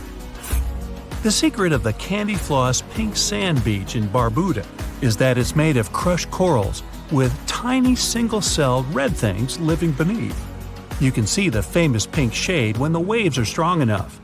This place doesn't have any public facilities, so it's much less crowded than other Caribbean islands, and that's why it's so clean. Now, it took thousands of years to form the Piccaninny Ponds in Australia. Underground water crept slowly up to the surface through all that limestone. It formed a large underwater cavern with amazing white walls. You need a special permit to dive there, but it's definitely worth it. Lapland in Finland has some of the cleanest air in the world.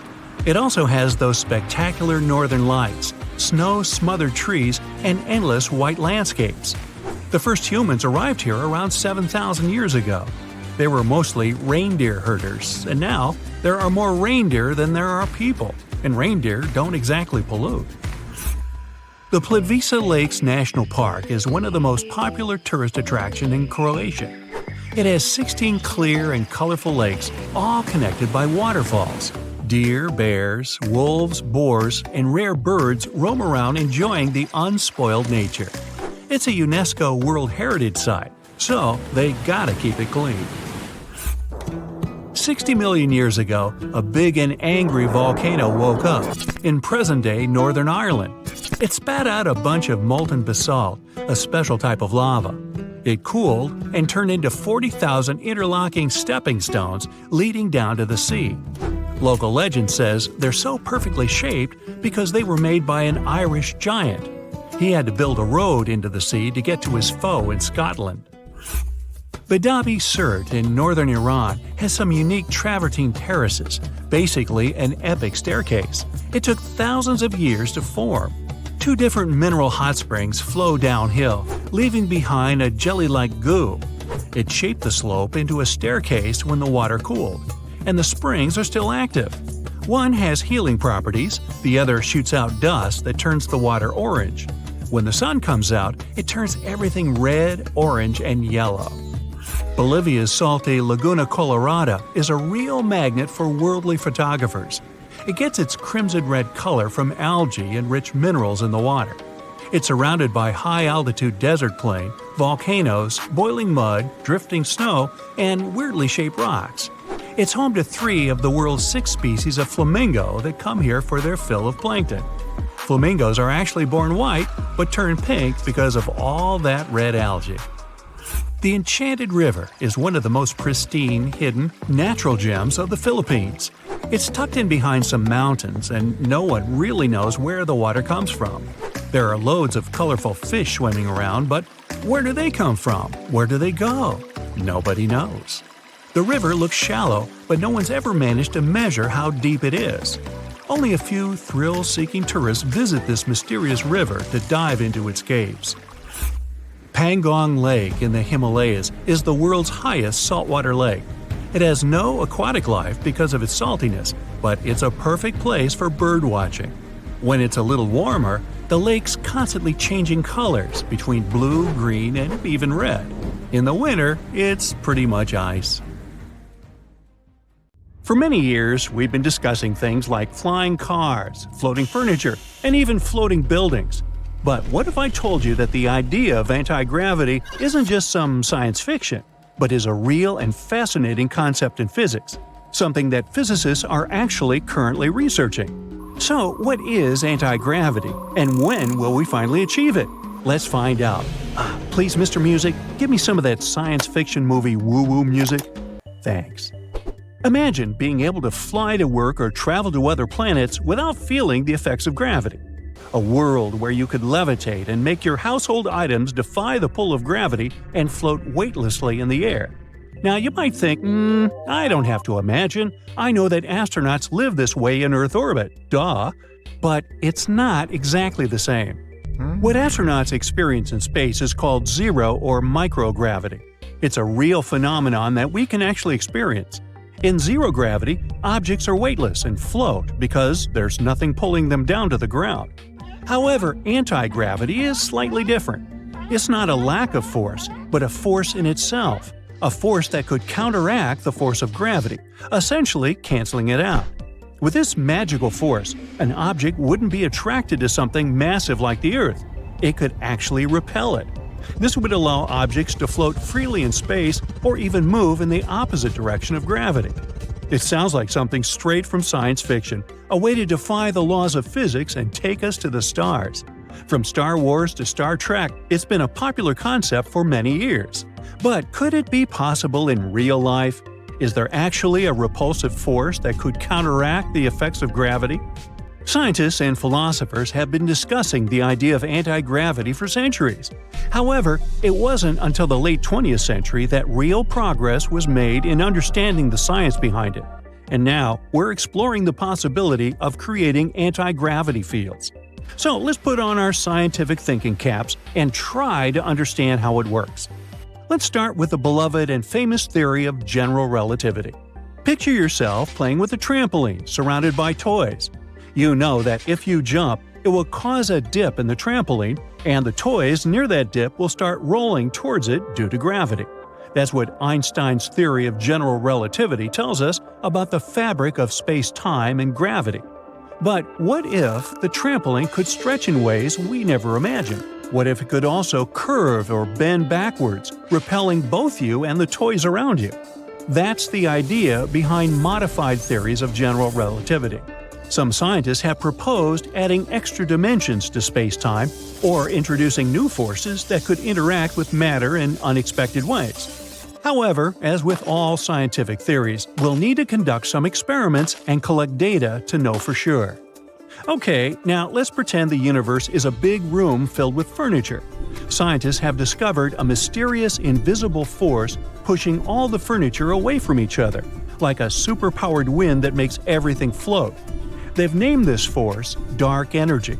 According to current cosmological models, nearly 70% of the universe is made up of dark energy. And even though it's invisible, it's thought to cause the universe to expand faster and faster. Now you can see how this is kind of like the opposite of gravity, which pulls everything together. So, if it's true, it would mean that anti-gravity is a real force. Now, wouldn't that be awesome? The only thing we need to confirm is whether dark energy really exists and has such properties. Yeah, only. Finally, let's talk about the superstring theory. Okay, so imagine you have a bunch of rubber bands and you're stretching them. When you pluck one, it makes a sound, right?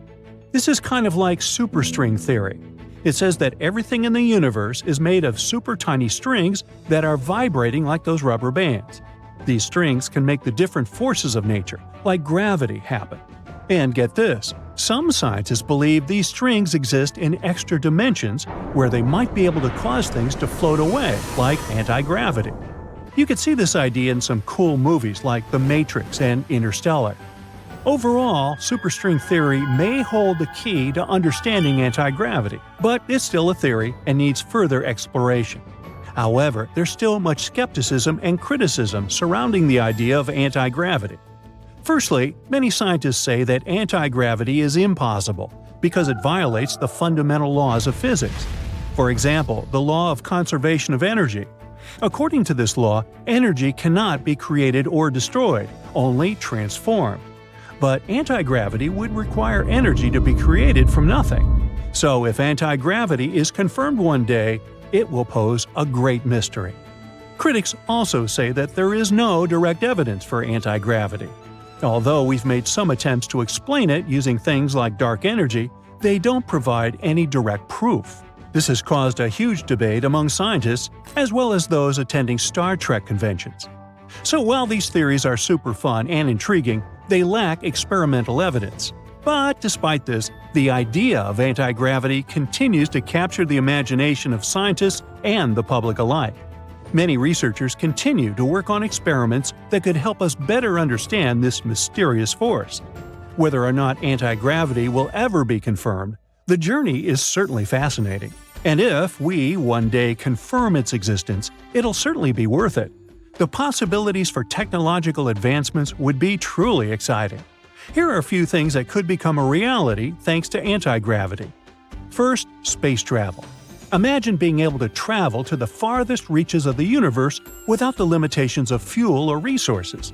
This is one of the most exciting benefits of anti-gravity technology. It would allow us to explore space like never before.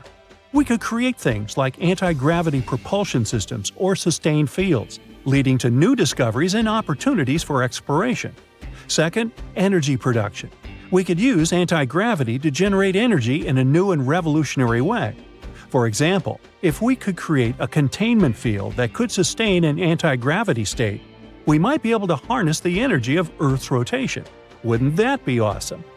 Thirdly, new materials and inventions. Thanks to anti-gravity, we could develop new materials that are lighter and stronger than anything we have today. This could have an enormous impact on many industries, from construction to transportation to aerospace. It would also allow us to use space in ways that were previously impossible. For example, we could create space elevators, similar to those in Charlie and the Chocolate Factory. Wouldn't it be cool to travel in a glass elevator instead of a plane or rocket? Heck, for me, anti-gravity would make it a lot easier for me to haul out the garbage in recycling bins every Monday before pickup. Unloading the car with groceries would be a snap. And if you wanted to retrofit your house for earthquakes, lifting your house up to get underneath will be a whole lot easier with anti-gravity. These are just a few of the many exciting possibilities that would come with a better understanding of anti-gravity. Even though it has not yet been proven, it's always exciting to imagine what the future might hold. Overall, anti-gravity technology has the potential to change our world in profound and exciting ways. And while it may still seem like science fiction, who knows what we might discover in the years to come. And so, wait for it, that's the gravity of the situation.